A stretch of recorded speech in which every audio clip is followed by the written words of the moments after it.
नमस्कार, प्रणाम, हर हर महादेव। स्वागत है एक बार फिर से आप सभी का हमारे वीडियो में। और आज हम लोग बात करेंगे यूजीसी। ठीक है, यूजीसी, इसी पर हम लोग बात करेंगे कि क्या है और क्यों इतनी चर्चा में है, और इस पर जो स्वर्ण समाज है वो क्यों इस पर इतना खफा है या फिर कहें कि इसका विरोध कर रहा है। आखिर मोदी को कोस क्यों रहे हैं लोग, कह रहे हैं कि हम मोदी को हटाना पड़ेगा, हम इनको वोट नहीं करेंगे। मतलब तमाम सारी बातें खुलकर आ रही हैं सोशल मीडिया के माध्यम से। अगर सोशल मीडिया पर बने रहते हैं तो आपको कहीं ना कहीं इस प्रकार की रील आपके सामने से गुजर जाएगी कि ये जो नया बिल आया है, नया ये जो लॉ आया है, इसको लेकर लोग बहुत भारी प्रदर्शन कर रहे हैं, इसका विरोध कर रहे हैं कि भाई ये चीज नहीं होना चाहिए। ठीक है, अब ये विधेयक लाया क्यों गया है, ये बिल लाया क्यों गया, तो इसको समझना पड़ेगा, थोड़ा सा आपको टाइम देना पड़ेगा। तो इसके लिए अगर आप हमारे चैनल पर नए हैं तो चैनल को सब्सक्राइब और लाइक बटन को दबाते हुए जाइएगा और शेयर भी कर दीजिएगा कि और लोगों को ये वीडियो पहुंच जाए और वो लोग भी समझ जाए कि ये इसमें है क्या। सबसे पहले बात ये इसमें है कि ये लोग विरोध क्यों कर रहे हैं। जो स्वर्ण समाज है केवल वही विरोध कर रहा है, और लोग क्यों इसको विरोध मतलब इसका विरोध नहीं कर रहे हैं। और देखा जाए तो वहीं पर दूसरा चीज है कि कोई भी नेता खुलकर इस पर बात नहीं कर रहा है, चाहे वो उसी समाज का हो। जो स्वर्ण समाज के नेता हैं वो लोग भी इस पर बात नहीं कर रहे हैं, और जो छात्र हैं कुछ कुछ ऐसे भी छात्र हैं जो इस पर बात नहीं करना चाहते। ठीक है, लेकिन स्वर्ण समाज के जितने भी छात्र हैं वो सभी लोग बात करना चाहते हैं, जितने आम आदमी हैं सभी लोग बात करना चाहते हैं। लेकिन राजनीतिक पद पर बैठे बड़े नेता हो या छोटे नेता हो, वो कोई इस पर बात नहीं करना चाहता। ठीक है, तीसरा कारण ये है कि क्या ये एक तरफा देखकर मतलब फैसला लिया गया है या फिर दूसरे समाज को भी देखा गया है। अब ठीक है, इसमें कौन कौन शामिल है, देखिए एससी, ठीक है, और एसटी, ठीक है, और उसके बाद से ये है ओबीसी। ओबीसी ये जो है तीनों को इसमें शामिल कर दिया गया है इस विधेयक में। इनको जाति के आधार पर अगर भेदभाव किया जाता है या फिर इनको जाति के आधार पर इनसे कोई बदसलूकी होता है तो ये तीनों लोग मतलब आराम से अपना शिकायत कर सकते हैं। ये इसीलिए बनाया गया है। मतलब इन लोगों को अगर कोई जात के आधार पर या फिर भेदभाव, किसी भी चीज का भेदभाव करते हैं, कहां पर, यूनिवर्सिटियों में। अक्सर यूनिवर्सिटियों में रैगिंग होती थी पहले, लेकिन अब ये रैगिंग बंद हो गई है। अब क्या हुआ है कि जात के आधार पर, कास्ट के आधार पर लोगों से क्या होता है, उनसे भेदभाव किया जाता है यूनिवर्सिटियों में। ये फलाना जात है, ये ढिमकाना जात है, और ये फलाना कास्ट से आता है। तो इस प्रकार का बयानबाजी होता है यूनिवर्सिटियों में, चाहे वो छात्र हो चाहे वो शिक्षक हो। ये घटना कई बार आया है, इसलिए इस प्रकार की विधेयक भी लाया गया है, ताकि ये घटना या फिर इस प्रकार की खबर सामने न आए, या फिर किसी के मतलब हीन नजर से किसी को न देखा जाए। तो इसलिए सरकार का जो नियम है, इसको गाइडलाइंस कहा जाए, और हर यूनिवर्सिटियों में एक कमेटी बनाई जाएगी जिसमें वो लोग पूरे कैंपस में घूमते रहेंगे, या फिर कहीं ना कहीं आपको सीसी कैमरे की तरह आपको निगरानी में देखते रहेंगे कि आप क्या गलती कर रहे हैं। अगर आपने किसी को भेदभाव करते हैं, किसी भी व्यक्ति से भेदभाव करते हैं जाति के आधार पर या उसकी वेशभूषा पर, तो आपको इस प्रोसेस से गुजरना पड़ेगा, आप पर कड़ी कार्रवाई हो सकती है। और कार्रवाई किस प्रकार की होगी कि आपको 2 साल से लेकर 10 साल तक जेल हो सकता है, मोटा रकम आपको पैसे देने पड़ जाएंगे, यहां तक कि आपको उस कॉलेज से और भारत में और भी कॉलेज पर आपको एंट्री नहीं होगी, पूरी तरह से बंद कर दिया जाएगा। मतलब आप आगे पढ़ाई नहीं कर पाएंगे। यहां तक कि अगर कार्रवाई नहीं होती है और सही ये साबित हो जाता है कि किसी को भेदभाव में इस प्रकार की घटना हुई है और 30 दिन के अंदर अगर वो जवाब नहीं देते हैं, तो पूरी कार्रवाई अब उस यूनिवर्सिटी पे होगी, और उसका जो फंडिंग होता है ना, वो फंडिंग बंद हो जाएगा।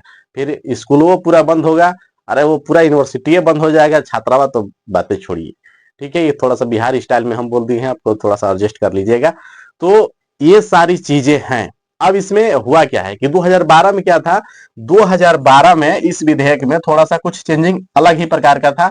अब 2026 में अब क्या चेंजिंग हुआ है हम उस पर बात करेंगे। सबसे पहले बात कर लेंगे कि 2012 में वो था कि अगर कोई व्यक्ति, जैसे मान लीजिए मैं हूं और मैं किसी व्यक्ति पर झूठा एलिगेशन लगाता हूं, ठीक है, तो उस झूठे एलिगेशन पर अगर वो व्यक्ति सही साबित कर देता कि नहीं मुझे मेरे ऊपर वो झूठा लगा रहा है, तो मेरे ऊपर मतलब कार्रवाई हो जाएगा उल्टा। अब सिक्योरिटी उसके ऊपर नहीं होगा, सिक्योरिटी मेरे ऊपर हो जाएगा कि भाई अब उसको सिक्योरिटी नहीं दी जाएगी।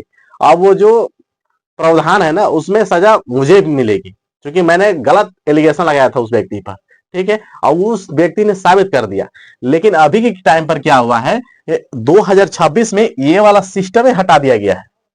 मतलब कि मैं अगर मोदी जी को कह दूं कि एक, केवल समझने के लिए समझिए, मैं कह दूं मोदी जी मुझे हीन भावना से देखे हैं, मेरे साथ भेदभाव किए हैं, जात आधारित तो मुझे इस प्रकार से कहे हैं, तो मैंने तो कह दिया, शिकायत जाकर लिख दिया 2026 विधेयक के अधीन में। अब ये क्या करे मोदी जी भाई, इनके पास तो कोई चारा ही नहीं है, ये कहें या न कहें, ये साबित करें या न करें, मैं झूठा एलिगेशन इन पर लगा दिया, ठीक है। अब ये कहते रह जाएंगे, ये कहते रह जाएंगे, लेकिन इनके ऊपर मतलब कार्रवाई होगी, मेरे ऊपर कार्रवाई नहीं होगी। हालांकि मैंने झूठा एलिगेशन इन पर लगाया था। यही चिंता, यही मतलब डर स्वर्ण समाज को सता रहा है, और ये मतलब बहुत ही सोची समझी रणनीति हो सकती है। पता नहीं इसमें क्या सही है क्या गलत है, आप लोग अपनी राय कमेंट बॉक्स में कमेंट कर दीजिएगा।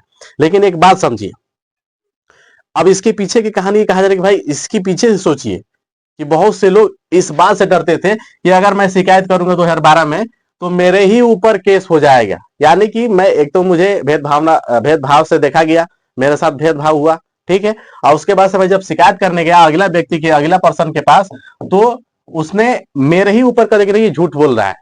अब उसने झूठा साबित कर दिया, और उसके बाद से झूठा साबित होने के बाद उल्टा कार्रवाई उस पर होगी या हो रही थी, ठीक है, इस प्रकार की घटना हो चुकी है। तब ये मामला फिर से दोबारा चर्चा में है। तो अब इसी चीज को बचाने के लिए कि जो व्यक्ति अगर गलती करता है तो उसको सजा मिले, और जो व्यक्ति अगर गलती नहीं करता है उसके लिए कोई सजा नहीं है, फिर उसको सजा मिले, ये वाला प्रावधान हो गया है। और इसीलिए स्वर्ण समाज थोड़ा सा डरा हुआ है कि ये जो बिल है एक तरफा देखा गया है, हमारा बात रखने का कहीं इसमें जगह ही नहीं है। मतलब कि हमारा बात वो छलनी से छान कर एकदम फेंक दिया जाएगा। समझ रहे हैं बात को ना?